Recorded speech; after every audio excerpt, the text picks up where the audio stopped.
GameChap.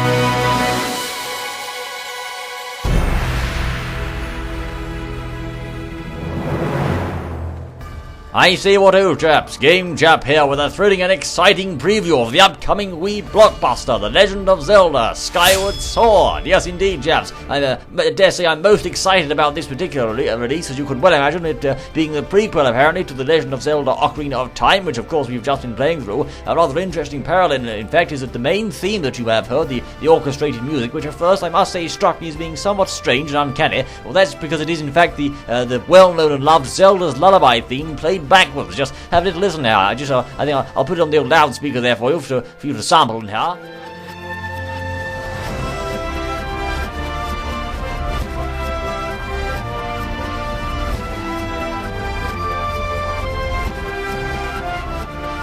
Rather interesting sort of musical choice there, as you can see, which is a rather marvellous sort of idea. Now, apparently the story goes along the lines of Link being born in Skyloft, some far-off land, up in the heavens above, or something like that, and going to school of all places with Princess Zelda, and apparently all of the chaps within Skyloft have their own bird, which flies a bite all over the place and transports them from one place to the other, so they don't go crashing down to Earth with a terrible sort of bump.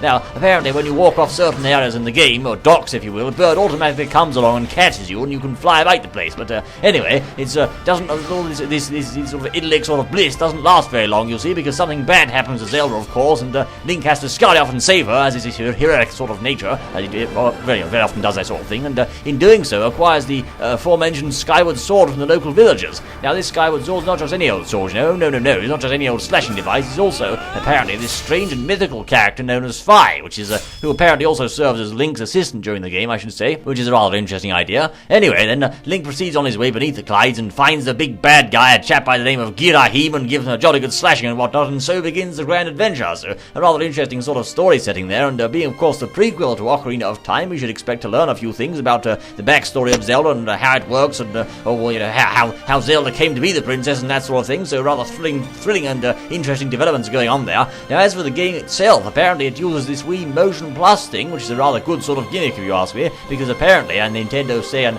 assure us quite heartily that for once it will actually allow complete one-to-one motion control. So, in other words, as you swing about the Wii remote, so Link will also swing his sword and bash those enemies and show them a few things or two and sends cats packing and that sort of thing. So, that's a rather interesting idea, although I dare say Red Steel 2 featured this so-say one-to-one mechanic, and it wasn't one-to-one, so it's rather refreshing, I should say, to see one-to-one finally implemented in Skyward Sword.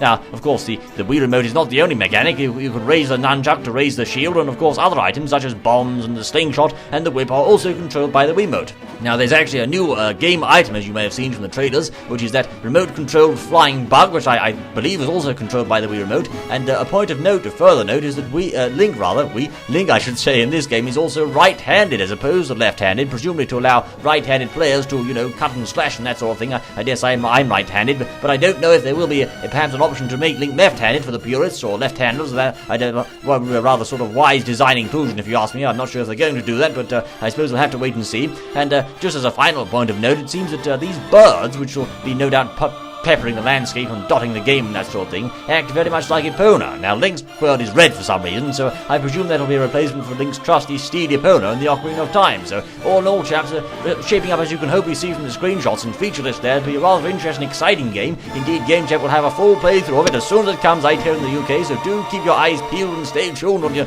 respective frequencies for that later on this year, chaps. In the GameChap, I thank you most kindly for listening to this preview, and I very much hope you shall join me for the exciting and hopefully instructional commencement of the playthrough of The Legend of Zelda SKYWARD Sword. Do join us, chaps, and cheerio until then.